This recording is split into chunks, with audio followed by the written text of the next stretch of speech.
थांबा, थांबा. बऱ्याच दिवसातून आपला मिनी ब्लॉग आलाय कारण फोनचा टोन फुटलेला. आपला आता ब्लॉग दररोज येत जातील. चला ब्लॉग स्टार्ट करू. दुपारचं वाजले 2.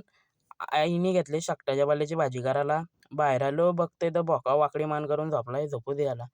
ह्यो मला बघा कसा हात करतंय. आता मी चाललोय पप्पाला डबा घेऊन ॲमिटीत. डबा घेतला. गाडी घेतली. गाडी घेऊन चाललोय मी डबा ॲमिटीत घेऊन. घरी आलो तर मी घेतला जेवायला. वरण भात होता. 4 वाजलं. आता मी चाललोय शेतावर काहीतरी काम आहे माझा. गेलो शेतावर बघतोय तर भात-बीत पडलाय लोकांचा. पावसामुळं भाता-बितं सगळी पडलेत लोकांची. जांभळी खाली आलो. स्कूटी लावली इथं. कुठलीतरी दुसरी एक स्कूटी होती. ह्यो कोणाचं घर मोडलंय काय माहीत. कोणाचा मोडला मोडू दे.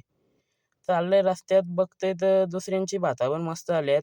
दुसऱ्यांचं शेत आहे त्यांची भाता-बितं मस्त आल्यात. ताल्याच्या बाजूला आहे आपला शेत. तिथं घेवडा लावलाय तिथं. बघतोय तर शेतावर येऊन घेवडा-बिवडा मस्त आलाय आमचा. ह्यो आमचं शेत. आम्हाला आव्हान भेटलेला म्हणून आम्ही एवढाच लावलेला. आणि बघा शेतातून कशी नदी पण जाते आमच्या. तिकडं बाजूला खान आहे ना, तिथून मस्त नदी येते ती. काय माहीत कोणाची खाण आहे. येऊ दे पाणी. ह्यो आमच्या वाड्यावरच्या बाबाचं शेत. त्यांचा पण मस्त भात झालाय. आता मी चाललो घरी. 5:30 वाजलेलं म्हणून चाललो घरी. टाईम झालेला. आलो स्कूटीजवळ. स्कूटी चालू केली. घरी आलो बघते तर भोका बघा आता कसा झोपलाय.